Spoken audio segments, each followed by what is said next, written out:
Kisah Nabi Musa alaihi salam membelah lautan hingga tenggelamnya Fir'aun di Lautan Merah oleh Tarbiyah dengan judul Nabi Musa membela kebenaran dalam perspektif kebaikan menuju ridhonya Allah Subhanahu wa Ta'ala. Kelapangan mengembala keledai, bawa unta ke tengah hulu. Sebelum cerita dimulai, duduk rapi dan diam dulu. Belajar dengan guru IPA, setelah itu pulang ke rumah. Sebelum membaca cerita apa, mari bersama ucapkan bismillah.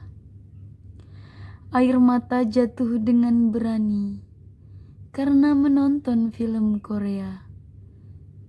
Dikarenakan kalian tak sabar mendengarkan cerita ini, alangkah baiknya kita mulai saja.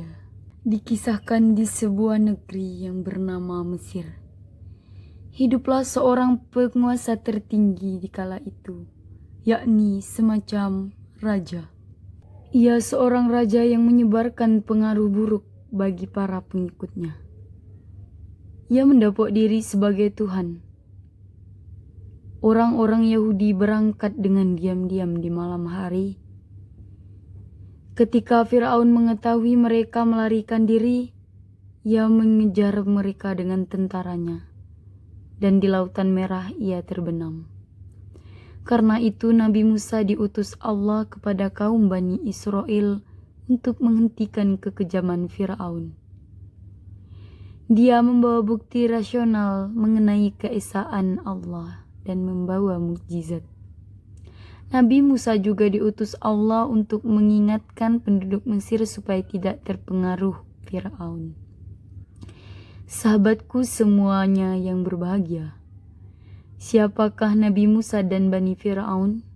Bagaimana kisahnya? Untuk mengetahui cerita selanjutnya, mari dengarkan bersama. Dalam Al-Kisah, Nabi Musa alaihissalam memulai hidupnya di Mesir. Beliau juga memimpin kaum Bani Israel agar meninggalkan Mesir menuju Kanaan. Beliau diketahui sebagai orang yang berani menentang kepemimpinan Fir'aun. Bahkan, ia telah berusaha meluluhkan hati Fir'aun karena telah melampaui batas. Namun hal itu gagal dan membuat Bani Israel memerintahkan pasukannya untuk menangkapnya. Dia dan para pengikutnya pun dikejar-kejar oleh pasukan yang ingin menangkapnya. Namun mereka terjebak di ujung perbatasan dengan lautan hingga tak ada jalan keluar kecuali melewati laut yang dikenal dengan Lautan Merah. Ketika Nabi Musa alaihissalam memukul permukaan laut dengan tongkatnya, seperti dituturkan oleh Al-Quran, atau mengulurkan tangannya ke atas laut, seperti dikatakan oleh Bible. Saat itu pasang surut dan laut sedang surut meninggalkan dasar Tohor.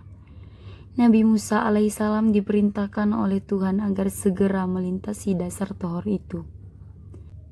Pada saat masih berada di tengah laut, gelombang besar kembali dan mereka itu semua mati tenggelam. Pemukulan air laut dengan tongkat Nabi Musa alaihissalam dengan terbelahnya laut tidak mempunyai hubungan sebab dan akibat. Hal itu hanya tanda atau isyarat Tuhan kepada Nabi Musa alaihissalam bahwa waktu itu pasang lagi surut dan oleh karenanya orang-orang Bani Israel harus bergegas menyeberang.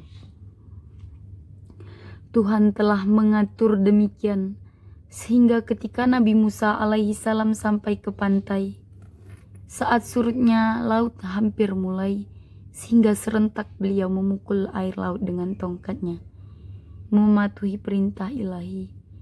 Air laut mulai surut dan dasar Tohor telah tersedia bagi orang-orang Israel. Pemukulan air laut dengan tongkat oleh Nabi Musa alaihissalam dan surut laut terjadi pada waktu yang sama. Hal itu merupakan mukjizat, sebab hanya Tuhan sendiri yang mengetahui kapan laut akan surut Dan dia telah memerintahkan Nabi Musa untuk memukul air laut itu pada saat mulai surut. Maka terjadilah pemukulan tongkat tersebut ke tanah hingga membelah lautan. Nabi Musa dan pengikutnya pun berjalan di tengah-tengah laut yang terbelah tersebut.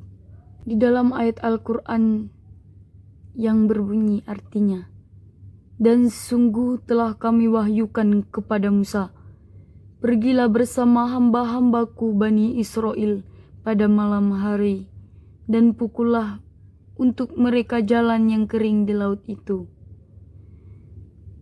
Engkau tidak perlu takut akan tersusul dan tidak perlu khawatir akan tenggelam." Ketika memukul tongkatnya ke tanah, beliau pun juga mengucapkan doa membelah lautan. Allahumma lakal hamdu wa ilaika al-mushtaka wa anta al-musta'in wa la hawla wa la quwwata illa billahil aliyyil azim. Yang mana artinya, "Ya Allah, segala puji hanya bagimu, hanya kepadamulah kami mengadu, dan hanya kepadamulah kami memohon pertolongan.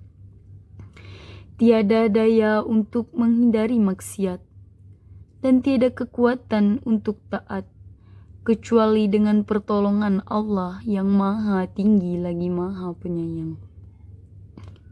Kisah Nabi Musa kemudian, Firaun dan pasukannya mengejar Nabi Musa, tetapi dengan mukjizat dari Allah Subhanahu wa Ta'ala, kaum yang jahat dan pasukannya malah ditenggelamkan ke dalam laut. Gemuruh Nabi Musa pun berbunyi dengan tenggelamnya mereka di Lautan Merah, yang mana di dalam Al-Quran artinya, "Kemudian Fir'aun dengan bala tentaranya mengejar mereka, tetapi mereka digulung ombak laut yang menenggelamkan mereka." Pisau diasah pagi-pagi, bawa ke kebun untuk membabat. Berakhir sudah cerita ini, semoga bisa memberi manfaat. Billahi taufik wal hidayah. Assalamualaikum warahmatullahi wabarakatuh.